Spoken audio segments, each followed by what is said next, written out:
Rasulullah SAW pernah menyebutkan begini, yakhruju min Khurasan rayatun sudun la yarudduha syai'un hatta tunsaba bi Iliya. Akan muncul dari bumi Khurasan pasukan pembawa panji hitam. Tidak ada satupun kekuatan di muka bumi yang bisa mengalahkannya, sampai mereka akan mengibarkan panji hitam itu di bumi Iliya, Al-Quds, Al-Aqsa. Khurasan itu adalah perbatasan antara Afghanistan dengan Iran, dan itu menunjukkan kepada Afghanistan. Kami sepakat jika pasukan para pembawa panji hitam itu adalah Taliban, Pak.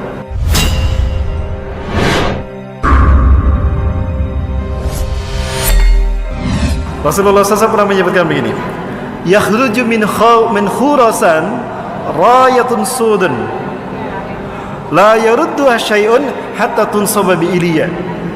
Akan muncul dari bumi Khurasan pasukan pembawa panji hitam. Tidak ada satupun kekuatan di muka bumi yang bisa mengalahkannya, sampai mereka akan mengibarkan panji hitam itu di bumi Iliya, Al-Quds, Al-Aqsa. Khurasan itu adalah perbatasan antara Afghanistan dengan Iran, dan itu menunjukkan kepada Afghanistan. Kami sepakat jika pasukan para pembawa panji hitam itu adalah Taliban, Pak. Saya yakin itu Taliban, karena Taliban lah sekarang yang berkuasa di Afghanistan dan berhasil memukul mundur kekuatan adidaya baik Rusia ataupun Amerika. Di bawah kepemimpinan Boris Yeltsin, Rusia dipermalukan oleh Taliban sampai habis pasukan Rusia di Afghanistan. Maka Islam kembali berkibar hingga dibayatlah Mullah Umar sebagai khalifah. Usama bin Laden ada di sana tahun 97, Pak. Kemudian Amerika mencoba menguji keberuntungannya. Sama, banyak yang stres dari tentara Amerika di Afghanistan, Pak, karena mereka melawan musuh yang tidak terlihat. Banyak pasukan berjubah putih yang muncul begitu saja dari langit.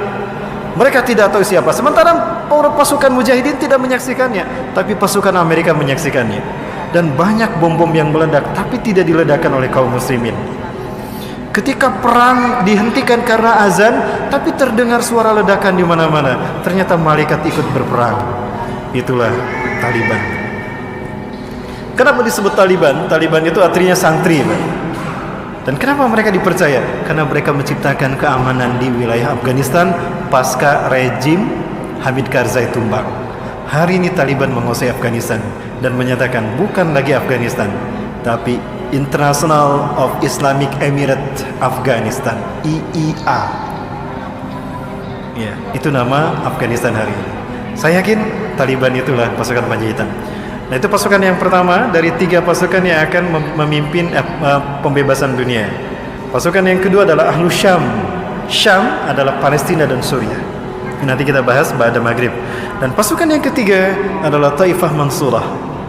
Apa itu Taifah? Qit'atun minal muslimin, sekelompok kecil dari umat Islam. Mansurah, ditolong Allah, karena mereka lahir dari negara yang dizolimi oleh penguasanya, dan mereka hanya kecil saja. Bisa jadi itu Indonesia. Dan saya tidak mengatakan merah putih yang disebutkan Rasulullah Indonesia. Rasulullah memang tidak pernah menyebutkan Indonesia, tapi demi Allah, Rasulullah dalam Sahih Muslim menyebutkan merah dan putih. Saya tanyakan kepada ulama-ulama Palestina langsung di Masjidil Aqsa, Pak. Nanti kan jawabannya. Dan kita lihat Agustusan di Palestina, di Gaza, mereka mengibarkan bendera kita, dan mereka mengumandangkan lagu Indonesia Raya. Di saat mengibarkan bendera merah putih, bendera mereka belum mereka kibarkan. Kenapa mereka tidak mengibarkan bendera mereka lebih dahulu? Mereka mengatakan, bendera kami masih dijajah, rakyat negara kami masih dijajah, maka kami kibarkan dulu bendera kalian sebagai isyarat jika kalian merdeka memimpin dunia. Di saat itulah Palestina merdeka untuk selamanya. Allahu Akbar. Ya, kebangkitan Turki ini akan menjadi pembuka bagi pembebasan wilayah-wilayah yang ada di seluruh dunia, terutama Jazirah Arab.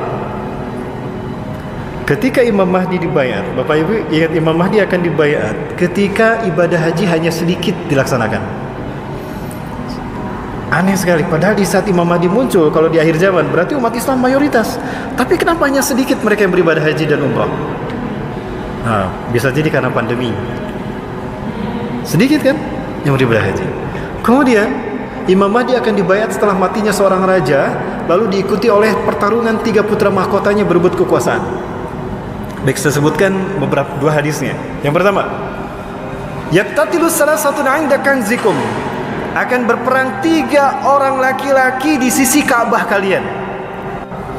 Kulum ibnu khalifatin, 3-tiganya putra mahkota, anak raja. Thumma la yasiru ila wahidin minhum, tetapi salah satu dari mereka tidak berhasil menjadi raja. Karena yang menjadi raja adalah Imam Mahdi. Kalau kita mendengar raja Arab meninggal, lalu terjadi perang antara 3 anaknya, saya tidak tahu. Perkiraan saya apakah antara Muhammad bin Salman, Muhammad bin Nayef dan Khalid bin Farhan, atau antara Muhammad bin Salman, Muhammad bin Nayef dan Al-Walid bin Talal. 3 orang ini adalah putra mahkota.